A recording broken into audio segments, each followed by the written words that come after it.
Since I was a wee lad, I've been wearing this Spider-Man costume, and I'll never get rid of it. So the Spider-Man Brand New Day trailer, number 2, came out today, and kind of reaffirms how confused I am about this movie. I'm a lifelong Spider-Man fan. They could have only dropped the original teaser of his costume, and I would have been sold. I would have been sad. I would have been in love. But there's just something about the lead up to this movie that I'm just more confused than hype, even despite my fandom. From the start, like this movie for the 3 years, I feel like even before it came out, you were hearing every sort of rumor, like, oh, it's gonna be about Venom, oh, it's gonna be multiverse, oh, this, that, it's gonna be another reunion of the Spider-Man, and it's just like I think literally every possibility like you could have imagined was quote unquote rumored by quote unquote leakers, and it's just like it's to the point where like I couldn't even think about this movie without like thinking, oh, that it's just gonna be a clusterfuck of all this nonsense.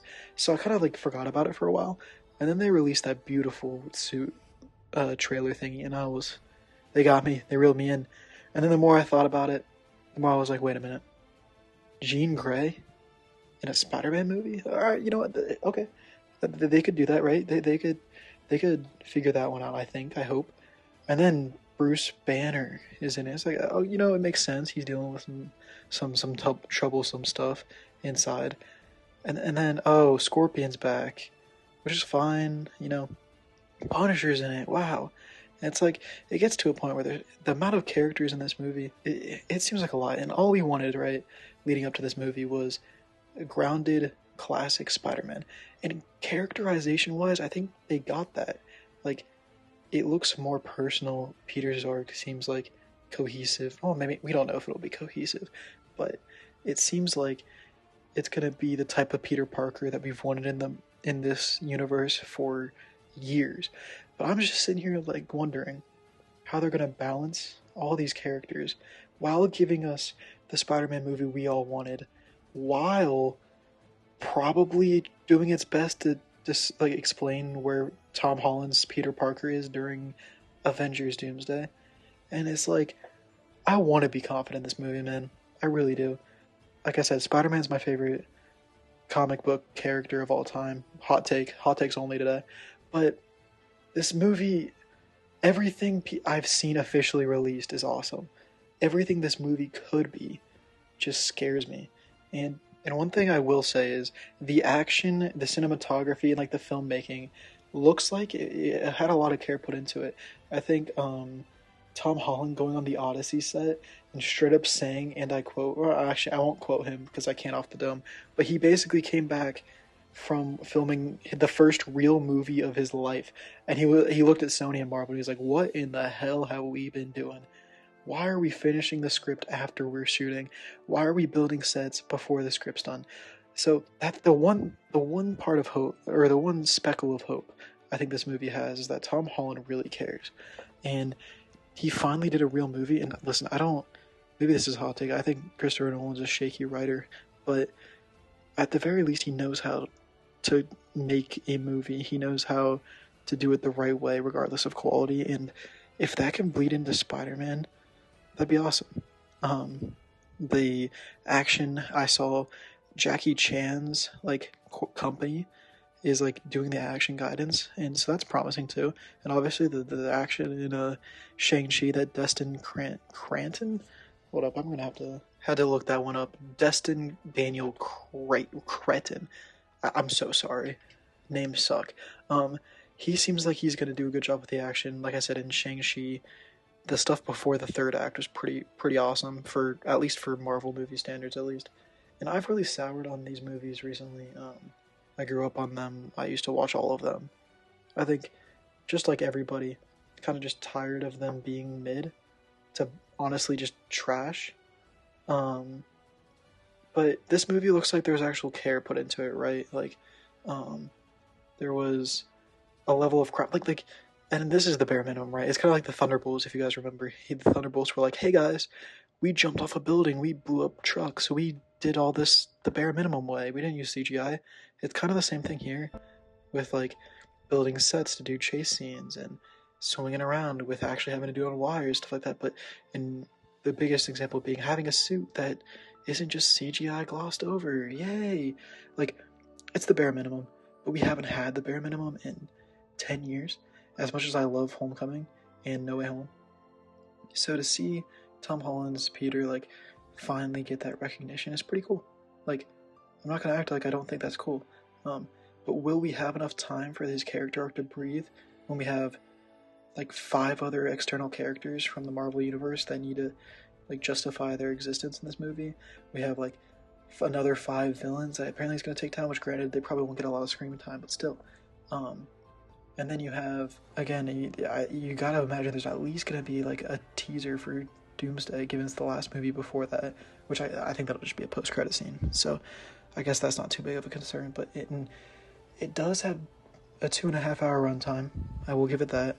It's not going to be like a Fantastic Four or Thunderbolts or Superman even, where it's like a 2-hour movie that really feels like it could have benefited. Like, the length is there, the care is there, the like production value looks like it was there from what we've seen, and everything we've like. Tom Holland said he was like surveying YouTube for like ideas and like what we wanted, and that's awesome. Like, you can say all you want about Tom Holland's version of the character, but you can't say that he doesn't care. Like, if the rumors are true for the 3 years before this movie came out, like, this dude was fighting for his life to get this movie to be not like multiversal or like crazy high stakes. And granted, the entire city's being mind controlled, I guess, so like the stakes are there. But at least for the first like stretch of this movie, it seems like it's going to be a lot lower scale until like the Hulk starts going crazy and all that kind of stuff. But if they can, where I'm at with this is, if they can give us a good characterization of Peter, if his arc is compelling, the plot, while important, and I would hope for a pretty good plot, right? I'd be okay if it was a little shaky, and I will admit, I think it's almost a guarantee that this plot is shaky at best. So that's why my expectations are just like, well, if Spider-Man's cool, if Peter is finally in this spot, like, where it's like, oh yeah, that's Spider-Man, that's where we want Peter Parker, I'd be okay with it. And if we can get some good action set pieces, like the chase scene we all saw filmed a year ago, or maybe just over a year ago, under a year ago, whatever it was, that looks like it can be pretty fun. Like, we're getting a Spider-Man movie where Spider-Man's fighting the Hulk. Like, I know I said that it seems like it's gonna be forced in, and it may not be handled too well, but like, y'all gotta remember, like 20 years ago, the big trio of Marvel was Wolverine, Spider-Man, and Hulk.